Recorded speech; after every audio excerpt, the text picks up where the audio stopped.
তো আপনি যদি বাংলাদেশ থেকে কোরিয়া এসে এখানে যদি আপনি রূপের চর্চাই না করতে পারেন, আপনি যদি কাইল্লাই থেকে যান, তাহলে কিন্তু এখানে আপনার ব্যর্থতা। আজকে আমি আপনাদের দেখাবো যে বাইরে যখন আপনারা পড়াশোনা করতে আসবেন, তখন পড়াশোনার পাশাপাশি কিন্তু আপনার রূপচর্চাও করতে হবে।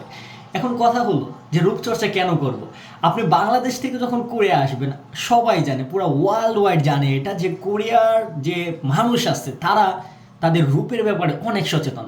অর্থাৎ কোরিয়ার কসমেটিক যে প্রোডাক্টগুলো আছে, হ্যাঁ, বিউটি প্রোডাক্টগুলো আছে, এটা কিন্তু মানে পুরো পৃথিবীতে খুব জনপ্রিয়।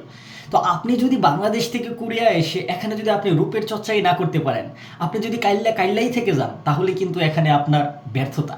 তো এই জন্য আপনাদের কি করতে হবে, আপনাদের রেগুলার কোরিয়াতে আসার পরে রেগুলার আপনি ট্রাই করবেন কোরিয়ান ফেস ওয়াশ ইউজ করার জন্য। তো আপনি রেগুলার এভাবে দিয়ে অনেকক্ষণ আপনি ফেস ওয়াশিং করবেন।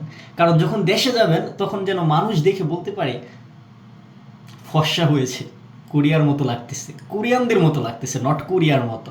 ধন্যবাদ। আমার এই উপকারটা যদি ভালো লাগে তাহলে অবশ্যই আমাকে ফলো দিয়ে রাখবেন। এটাই বাস্তব।